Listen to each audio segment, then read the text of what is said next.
اللہ کا شکر ہے ہم ترنگا بھی لہراتے ہیں، کیونکہ ترنگا ہمارے ملک کی شان ہے، جان ہے، بان ہے، آن ہے۔ ہم بھی لہرائیں گے، ہماری نسلیں بھی لہرائیں گی۔ اور سن لو، غلامی زحمت ہے، آزادی اللہ کی رحمت ہے۔ تو 15 اگست کو ہم جھنڈا اس لیے لہراتے ہیں کہ ہندوستان آزاد ہوا تھا، اور 12 ربیع الاول شریف کو جھنڈا اس لیے لہراتے ہیں کہ یہ سارا جہان آزاد ہوا تھا۔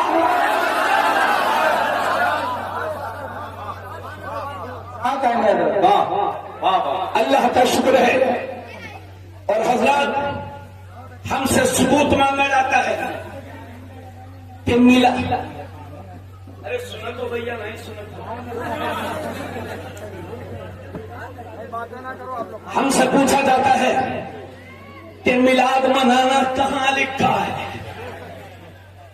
تو آپ قرآن حدیث دیکھ نہیں پاتے تو ایک چھوٹا سا جواب، کوئی پوچھے میلاد منانا کہاں لکھا ہے، کہو سنیوں کی قسمت میں لکھا ہے۔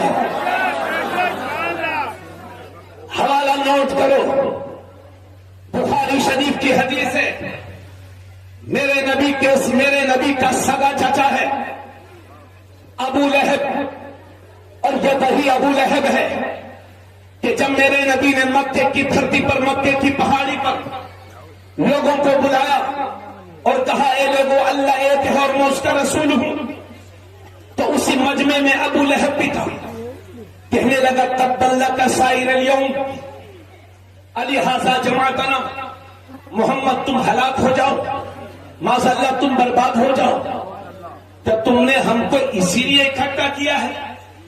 حضور نے سب کو بلایا تھا اور کہا تھا اے لوگوں اللہ ایک ہے، اس کے سوا کوئی عبادت کے لائق نہیں، اور میں اس کا رسول ہوں، لہذا تم بھی اللہ کو ایک مانو۔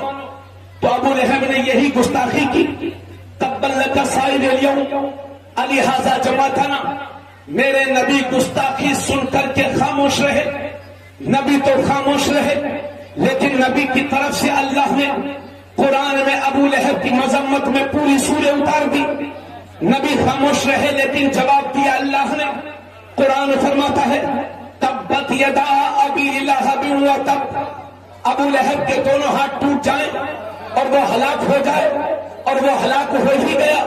جب ابو لہب کو پتا چلا تو بولا میرا مال بچا لے گا، میری اولاد بچا لے گی، بہت پیسہ ہے، بہت لڑکے ہیں۔ اللہ نے فرمایا ما اغنى عنه ماله وما كسب، نہ تجھے تیرا مال بچا پائے گا نہ تیری اولاد۔ سيصلى نارا ذات لهب، ان قریب جہنم کی گہرائی میں ہوگا۔ وامرأته، اور ابو لہب کی بیوی حضور کی سگی چچی، مگر اتنی بڑی دشمن رسول تھی کہ خود جنگل جاتی، کانٹوں کی گٹھڑی باندھ کر لاتی اور حضور کے راستے میں ڈالا کرتی۔ یہی اس کا محبوب مشغلہ تھا۔ ایک دن جنگل گئی، کانٹوں کی گٹھڑی باندھی اور اس کو کھجور کی چھال کے رسے سے باندھنا چاہتی تھی۔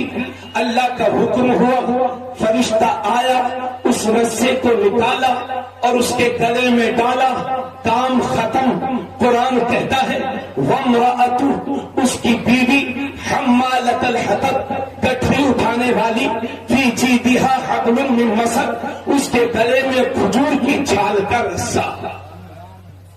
سورہ پوری ہو گئی۔ یہ ابو لہب کی مذمت میں، ابو لہب کی برائی میں نازل ہوئی ہے۔ یہی ابو لہب، توجہ چاہوں گا، یہی ابو لہب، اس کی ایک باندھی تھی جن کا نام ہے سویبہ، اور یہ سویبہ وہ ہے کہ میرے نبی نے پیدا ہونے کے بعد سب سے پہلے دودھ اپنی ماں کا پیا ہے، اور پھر حضرت سویبہ کا پیا ہے، اور اس کے بعد مدت رضاعت اکثر حضرت حلیمہ سعدیہ کے گھر میں گزری ہے۔ تو سویبہ میرے نبی کی رضاعی ماں بھی ہیں۔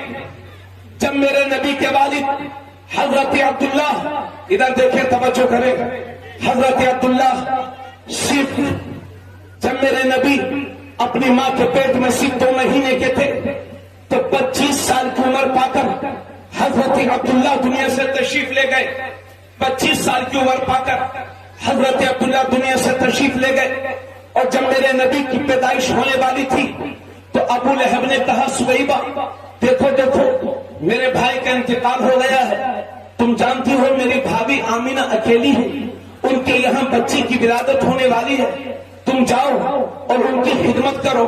सुवैबा गई और 12 रबीउल अव्वल शरीफ को जब मेरे नबी दुनिया में तशरीफ लाए तो सुवैबा दौड़ी दौड़ी आई और कहा, आका आका, अबू लहब से कहा, चूंकि बांदी थी, अबू लहब की बांदी थी सुवैबा, कहा आका आका आपको मुबारक हो, आपका भतीजा आया है। अबू लहब, ये बुखारी शरीफ में है, कोई गलत साबित नहीं कर सकता, बुखारी शरीफ में है ये।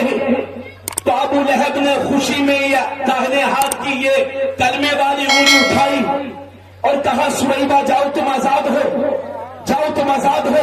मेरे नबी की आमद का मकाम तो देखो कि सुवैबा अब तक बांगी थी, नबी आ गए हैं, फौरन आजादी मिल गई। नबी की मिलाद की खुशी में अबू लहब ने सुवैबा को आजाद कर दिया। और यही अबू लहब जब मरा और जहन्नम में पहुंचा तो उसके मरने के 1 साल के बाद मेरे नबी के दूसरे सगे चाचा हजरत अब्बास ने ख्वाब में देखा और कहा, क्या हाल है? कहा, मत पूछो, बहुत बुरी कंडीशन में हूँ, सख्त आजाब में गिरफ्तार हूँ, आगे आगे है, पीछे आगे है, दाएं आगे है, बाएं आगे है, आगे ही आगे है, और मैं सख्त आजाब में गिरफ्तार हूँ, बहुत सख्त आजाब में गिरफ्तार हूँ। लेकिन हाँ भाई, एक खुशी की बात यह है कि जब पीर का दिन आता है और मुझे प्यास लगती है तो उसी उंगली को चूस लिया करता हूँ जिस उंगली को उठा करके मैंने नबी की मिलाद की खुशी में सुवैबा को आजाद किया था। तो मेरी प्यास मिट जाया करती है, मुझे सुकून मिल जाया करता है। आशिकों, नबी के दीवानों, खून को डरो, जब अबू लहब जैसा कट्टर दुश्मन रसूल नबी का मिलाद बनाए तो उसे जहन्नम में फायदा पहुंचे, और हम नबी के गुलाम होकर के नबी का मिलाद बनाए तो क्यों नहीं इंशाअल्लाह हमारी नस्लों की मग़फ़िरत हो जाएगी। ताजदारे खत्म नबूवत, ताजदारे खत्म नबूवत, ताजदारे खत्म नबूवत, मसलके आला हज़रत, मसलके आला हज़रत, नारे तकबीर। लोग कहते हैं कि भाई ये जो जुलूस निकल रहे हैं, ये जो मिलाद का माहौल बना हुआ है, अहमद रजा की वजह से है। लोग कहते हैं, किसी कदर ठीक ही कहते हैं। चांद फूकी है इमाम अहमद रजा खान ने, लेकिन एक बुजुर्ग का जिक्र सुनो, नाम है शाह वलीउल्लाह मुहद्दिस देहलवी, और ये वो हस्ती है कि जिन्होंने हिंदुस्तान में इल्म हदीस को फैलाया है। 50 से ज्यादा किताबों के राइटर हैं हजरत शाह वलीउल्लाह मुहद्दिस देहलवी। गौर से सुनिएगा, मेरी बहन तुम भी सुनना। शाह वलीउल्लाह मुहद्दिस देहलवी, उनकी एक किताब है फयूजुल हरमैन। ये शाह वलीउल्लाह मुहद्दिस देहलवी का विसाल 1763 ईस्वी में हुआ था। 300-400 साल पहले के बुजुर्ग हैं। आला हजरत से 200-300 साल पहले के बुजुर्ग हैं। उन्होंने अपनी किताब फयूजुल हरमैन में लिखा है कि मेरे वालिद शाह अब्दुल रहीम हर साल नबी की मिलाद की खुशी में लंगर किया करते थे, लोगों को खाना खिलाया करते थे, गरीबों को तोहफे तहाइफ दिया करते थे, और ये मेरे वालिद का मामूल था। लेकिन एक साल ऐसा हुआ कि मेरे वालिद को गरीबी ने घेर लिया, तंगदस्ती आ गई, और मेरे वालिद के पास इतने पैसे नहीं थे कि लंगरे वसूल कर सके और हुजूर की मिलाद की खुशी में जैसे हर साल लोगों को खाना खिलाते थे ऐसा खिला सके। मेरे वालिद के पास इतने पैसे नहीं थे, और 12वीं शरीफ की तारीख करीब से करीब तर थी, लेकिन मेरे वालिद के पास इंतजाम नहीं था। फिर वो मुकद्दस तारीख आ ही गई, लेकिन मेरे वालिद अब भी खाली हाथ हैं और कुछ भी पैसे नहीं है। बेचैनी के आलम में घर में तशरीफ ले गए तो कुछ भुने हुए चने रखे थे, उठाए और नबी की मिलाद की खुशी में वही लोगों के दरमियान بھنے ہوئے چنے تقسیم کر دیے. تقسیم کرنے کے بعد جب میرے والد رات کو سوئے قسمت جاگی, کیا دیکھتے ہیں کہ خواب میں میرے نبی میرے گھر تشریف لائے ہوئے ہیں اور حضور کے سامنے وہی بھنے ہوئے چنے رکھے ہیں اور میرے نبی مسکرا مسکرا کے تناول فرما رہے اور فرما رہے عبد الرحیم میں نے تمہارے چنوں کو قبول کر لیا ہے. سنا ہے آپ ہر عاشق کے گھر تشریف لاتے ہیں, میرے گھر میں بھی ہو جائے چلا یا رسول اللہ. ماشاء اللہ. نعرہ تکبیر, نعرہ رسالت.